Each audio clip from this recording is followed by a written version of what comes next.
Hi everyone, it's Julia, and welcome back to Julia's Storytime. Today we're not just exploring, we're embarking on a wild ride through history's most mind-bending festivals. Trust me, these celebrations are going to make you laugh, gasp, and maybe even reconsider your next vacation destination. So get cozy and let's get into it, because honestly, some of these traditions are almost too weird to believe. First up, let's head to Indonesia for something beautifully unsettling. In Toraja, there's a festival called Menan, or the cleansing of the corpses.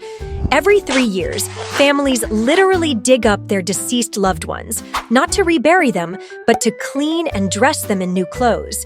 It's like a family reunion, except some of the family members have been gone for decades. This tradition dates back centuries and is rooted in the Torajan belief that the dead maintain a spiritual connection with the living. They see it as their responsibility to care for their ancestors, ensuring that their spirits are content and continue to watch over the family. The festival is held after the harvest season, symbolizing gratitude and the continuation of familial ties. During Menan, the preserved remains are carefully cleaned and dressed in fresh, beautiful attire. Families even pose them for photos and share stories about their lives. It might sound like something out of a horror movie to us, but for the Torajan people, it's an act of profound love and respect. While this tradition is still practiced in some rural villages, it's becoming less common in urban areas due to modernization and changing societal views. Personally, I don't think I'd be brave enough to hold hands with a skeleton, let alone take a selfie. But the patience and dedication it takes to keep such a tradition alive is remarkable. It highlights how differently cultures honor their loved ones, reminding us that what might seem eerie or unsettling to one person can be deeply meaningful to another. And that's truly fascinating. Now let's plunge into the maritime myths of Chile with the Kraken Festival in Puerto Cisnes, held every year in late January. This vibrant celebration has its roots in a much older tradition. Originally a harvest ritual among fishermen, it was dedicated to sea gods to ensure safety and good fortune on the waters. Over time, it evolved into a lively festival honoring community culture and the mysteries of the sea. At the heart of the event is the legendary Kraken, a massive, tentacled sea monster brought to life with a towering puppet that attacks the harbor, spewing water and causing playful mayhem. Locals and visitors alike get into the spirit, dressing as sailors, fishermen, and sea creatures to reenact dramatic battles against the beast. The highlight? A grand boat parade where teams compete to defeat the Kraken using creative contraptions like water cannons and nets. The spectacle isn't just fun, it's a nod to the community's respect for the sea's power and the rich fishing culture of the region. And of course, no festival is complete without food. Fresh fish markets and cooking contests take center stage, offering delicacies like grilled salmon and ceviche. The festival is a feast for the senses, blending folklore, theatrical performances, and culinary delights. Whether battling the Kraken or enjoying the feast from the sidelines, the Kraken Festival is a unique mix of tradition and fun that makes you appreciate the beauty and strength of coastal life. Next, let's get messy, very messy. Denmark's Mudder's Day is the ultimate mud lover's paradise, held in the scenic mudflats of the Limfjord. This local festival may be confined to a single city, but it draws an impressive crowd of 5,000 to 10,000 participants each year. It's a celebration of community, fun, and of course, mud. The festival features over 15 muddy activities, ranging from mud volleyball and obstacle courses to tug-of-war and even mud sculpture contests. For the truly adventurous, there's the mud swimming relay, where teams hilariously splash and slide their way to the finish line.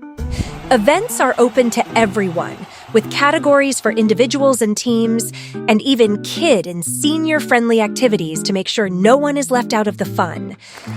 And yes, there are prizes. Some competitions offer small cash rewards, but for most participants, the real prize is the joy of diving headfirst into the mud. To join the fun, you simply need to register online ahead of time and pay a modest fee, which helps maintain the mudflats and supports event organization. But Mother's Day isn't just about getting dirty. It's about bonding with friends, family, and strangers through hilariously messy adventures. Plus, many swear by the mineral-rich mud's skin benefits, making it a chaotic spa day of sorts. Watching teams splash, slide, and flop around, cheered on by an enthusiastic crowd, is as entertaining as it gets. Personally, I'd need an industrial power washer to clean up after that. But it might just be worth it for the laughs and memories. Now, this one is perfect for anyone who's into folklore and ancient traditions. In Japan's Aichi Prefecture, there's a captivating festival called Oni Matsuri, or the Demon Festival. Don't worry, it's not as scary as it sounds. This festival dates back to the Heian period, 8th century, and is celebrated annually on February 3rd, coinciding with Setsubun, the day marking the end of winter and the arrival of spring. Ancient traditions believed that seasonal changes allowed evil spirits to stir, making rituals to ward off these spirits essential for ensuring peace and prosperity. The highlight of the festival is a playful battle between locals dressed as demons and those trying to drive them away. Roasted soybeans, symbols of purity and protective energy in Japanese culture, are the weapons of choice. Originally, beans were scattered on the ground to sow good fortune, but over time, this ritual evolved into participants throwing them at costumed demons. As they do, children and adults enthusiastically shout, "Oni wa soto, fuku wa uchi," Zrenya, meaning demons out, luck in. It's like a giant, culturally significant food fight, and honestly, who wouldn't want to throw beans at someone and call it tradition? This festival is particularly meaningful for families with children. Parents bring their kids to the festivities to participate, with the act of throwing beans symbolizing prayers for their health and growth while driving away malevolent spirits. And the masks?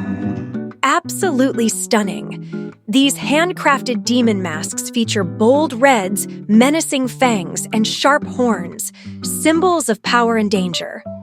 In some regions, these masks are incorporated into theatrical performances that reenact ancient exorcism rituals. In others, they're simply playful costumes that add to the lively, mischievous atmosphere. It's the perfect blend of chaos, culture, and charm, where tradition meets fun, making it both a spiritual ritual and an engaging experience for participants of all ages. For animal lovers, this next one is bananas, literally. Welcome to the Monkey Buffet Festival, held annually on the last weekend of November in Lopburi, Thailand. This quirky tradition started in 1989 as a way to thank the local macaque monkeys for protecting the area's historic ruins. Over the years, it has evolved into a vibrant event, drawing tourists from around the world. Monkeys hold a special place in Thai culture. They're seen as symbols of wisdom and protection, often associated with Hanuman, the monkey god from Hindu mythology. What began as a gesture of gratitude to these mischievous guardians has since become a unique celebration filled with equal parts chaos and charm. On the festival day, volunteers set up long tables overflowing with fruits, sticky rice, and traditional Thai desserts, sometimes even topped with elaborate ice sculptures. Tourists and locals alike gather to watch as hundreds of monkeys descend upon the feast. The sight is unforgettable. Monkeys climbing on tables, swinging from trees, and occasionally snatching hats, cameras, or sunglasses from unsuspecting visitors. One particularly bold macaque even made off with an entire watermelon in what can only be described as a perfectly executed heist. While the festival is undeniably entertaining, it also serves a deeper purpose. It boosts tourism, strengthens the bond between the community and its furry neighbors, and reinforces the monkey's cultural significance. Whether you're there to marvel at their antics or simply soak in the lively atmosphere, the Monkey Buffet Festival is an event that's truly one of a kind. And let's be honest, Who wouldn't want to witness a party where the guests of honor are adorable troublemakers? Finally, we have Oni Matsuri, Japan's infamous naked festival. Held every February at the Saidaiji Temple in Okayama, this centuries-old event has been celebrated for over 500 years. What began as a ritual performed by temple monks to pray for bountiful harvests and peace has evolved into one of Japan's most unique and daring festivals. The centerpiece of the festival is the shingi, a sacred wooden stick believed to embody good fortune, blessings, and spiritual power. Its shape also carries symbolic ties to fertility and abundance, further emphasizing the festival's connection to life and prosperity. The rules are straightforward yet intense. Only men are allowed to participate, and they must wear nothing but a traditional loincloth called fundoshi. As the shingi is tossed into a tightly packed crowd of participants, chaos ensues. Hundreds of men scramble, slip, and shout in the freezing cold, all vying for a chance to claim the sacred stick, and with it, a year of good luck. The festival isn't without risks.